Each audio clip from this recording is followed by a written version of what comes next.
Hoy vamos a hablar de una de las obras más emblemáticas del poeta, más reconocido en el Perú, que por su amor humanístico supo llegar a los corazones de muchos lectores. Un poeta que ha sido traducido y estudiado en diferentes idiomas por esta generación. Hasta el día de hoy, hablar de sus obras es hablar de él. Estamos hablando de nuestro poeta peruano universal César Vallejo y su obra El Tusteno. César Abraham Vallejo Mendoza es considerado el más grande poeta nacional e impulsador de la vanguardia latinoamericana. Nació el 16 de marzo de 1892 en Santiago de Chuco, un pueblo de los Andes peruanos, dentro del departamento La Libertad. Sus padres fueron don Francisco de Paula Vallejo Benítez y doña María de los Santos Mendoza Gorrión Ero. El Benjamín Julca, es decir, el último de los hermanos, su familia lo llevó a sentir de manera muy fuerte el amor filial y fraternal, un sentimiento que hizo presente en su extensa trayectoria literaria. Dentro de esa trayectoria, su segunda novela, El Tusteno, fue publicada por la editorial Fin en 1931.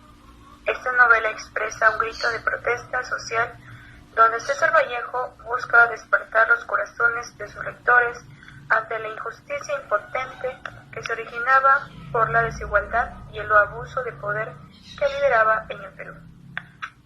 La obra del Tusteno comprende un instrumento de lucha de clase entre los opresores y oprimidos, evidenciando el entorno físico y social, el despojo, la explotación y la muestra entre los débiles frente a todo poderoso, dentro de la estructura social que se forjó a la fuerza, los cuales en su cima estaban ubicados los privilegiados, aquellas personas ligadas al gobierno y a la empresa minera, mientras en su base se ubicaba el pueblo de los campesinos siendo abusados que conocían aquella riqueza. En sus cimientos se encontraba como si fuera una maldición de la cual ellos debían sufrir las peores consecuencias. El Tusteno es una novela que presenta un carácter notablemente social.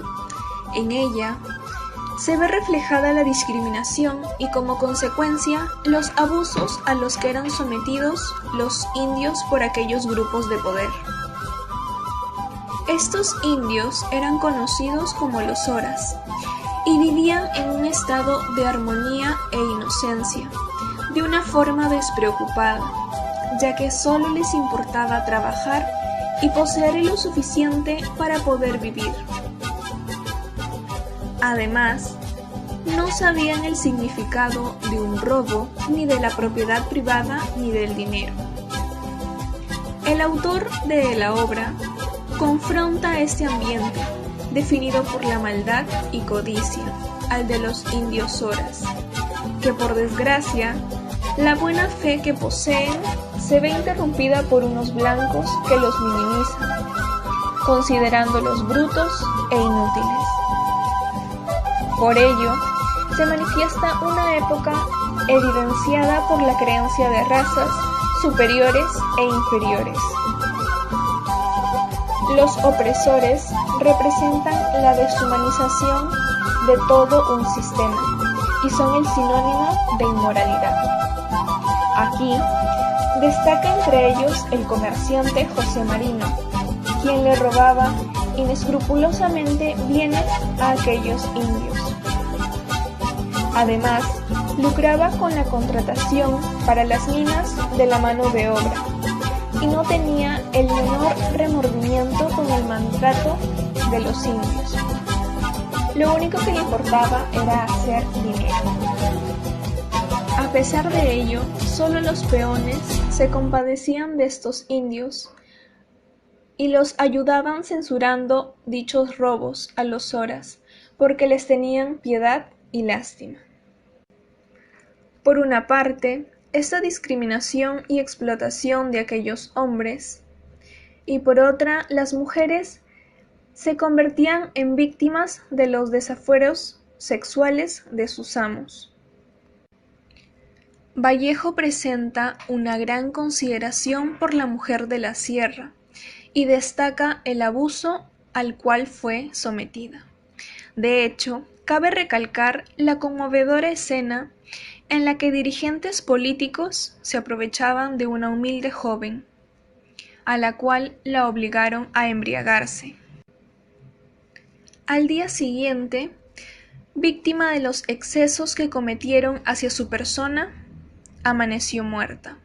Sin embargo, nadie reclamó justicia por el homicidio. En la novela podemos ver reflejados los crímenes que se cometen y nuestro autor denuncia. El crimen de Graciela, la Rosada, es uno de los casos que nos presenta Vallejo. Nos muestra a este personaje víctima de violación y con el término fatídico de su homicidio. Graciela, conocida como la Rosada, era una muchacha de 18 años, hermoso tipo de mujer serrana, ojos grandes, negros y empurpuradas mejillas candorosas, a quienes la posan a los lados como si fuera un simple objeto o un juego con la indefensa mujer.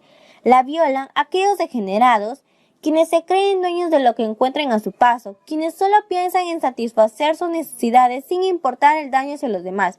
En la novela se narra cómo sin remordimiento la Rosada fue violada y nos dice la obra que este suceso ocurre por orden de jerarquía social y económica.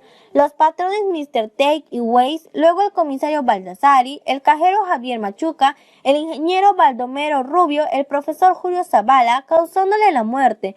Todos fueron culpables de esta muerte, entre ellos se encubrieron y con una hipocresía sin límite iban en primera fila del cortejo fúnebre, sin ningún remordimiento, y la justicia fue muda, ciega y dejó impune este veloso delito de violación. Actualmente, todas las empresas están obligadas por ley a asegurar un tratamiento igualitario a los trabajadores, así como a hostilar todo tipo de discriminación. A pesar de esta normativa, existen muchos perjuicios, y estos afectan a los comportamientos y a las decisiones dentro de los sitios de trabajo, tanto de manera explícita como implícita, siendo así que el tema de discriminación laboral indígena es considerado una aberración social que se presenta con una inmensa pluralidad de situaciones y formas. Para muchos dueños, directivos o gerentes de empresas o industrias, el ser indígena sí importa y consideran que no son dignos de traspasar su recinto laboral, mucho menos de darles oportunidad y cobijo. Asimismo, piensan que son ignorantes, miserables e incapaces de hacer algo por sus empresas. Lo que importa a fin de cuentas es la apariencia, la elegancia, la idea o creencia de corresponder a una élite, una casta divina o una burbuja de poder. Eso es lo que emana para ellos. La discriminación laboral indígena no únicamente puede distinguirse como un acto de segregación y rechazo a un grupo característico de la población, sino también como una conducta cuestionable desde el análisis del acto, al ser una selección fácilmente debatible, por ser poco óptima y notoriamente irracional. Como se puede analizar, hay mucho que obrar para acabar con la ola de discriminación, con el clasismo y el racismo que sigue prevaleciendo hoy en día en nuestra sociedad. Y que no será muy sencillo. Buscar hacerlo nos va a permitir ver las cosas con mayor claridad y a ser más creativos y a desempeñarnos mejor. Nosotros somos los únicos que decidimos si vamos por el camino luminoso u oscuro en cada situación, obteniendo así el éxito con el paso del tiempo.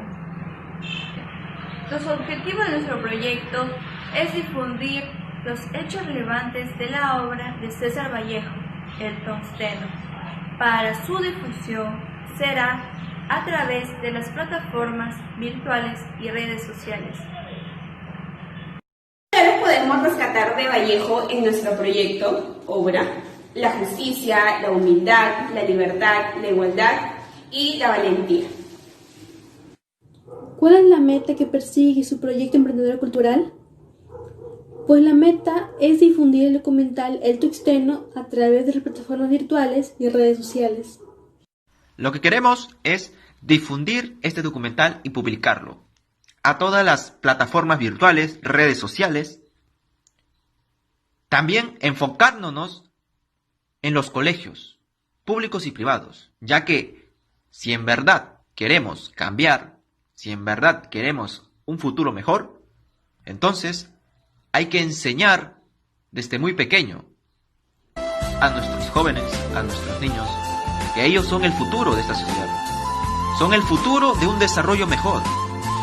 Y si no hacemos nada, si no le damos y no le enseñamos a cambiar, a olvidar ese pensamiento opresor, entonces estamos haciendo perder el tiempo. Una reflexión es siempre mejorar. Nunca metas un obstáculo en nada. Mejora, sigue, continúa.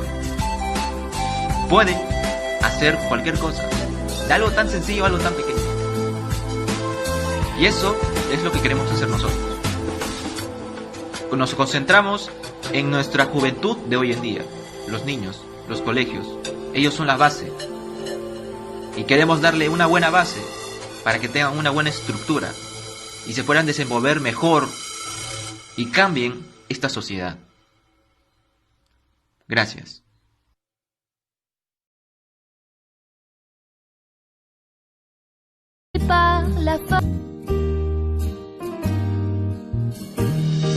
L'espoir est un plat bien trop vite consommé et à sauter les repas je suis habitué.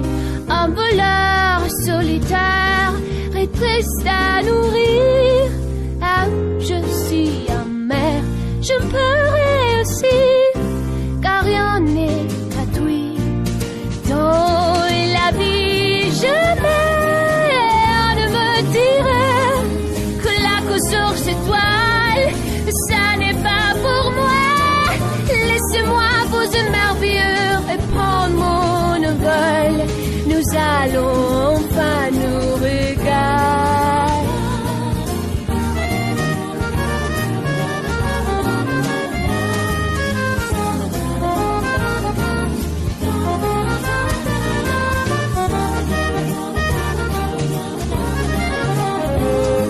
La fête va enfin commencer.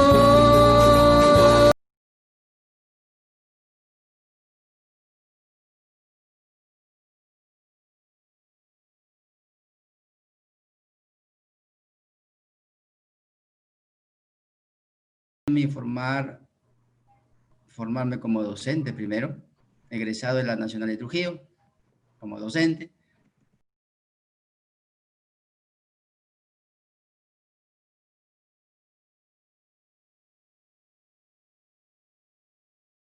Sí, justamente es un video muy interesante, ¿no? Entonces, ¿en qué sentido interesante? Porque estamos, digamos, frente a una realidad que, si bien es cierto, Vallejo nos pinta, digamos, en una época, en un siglo, en las 3 primeras décadas del siglo XX,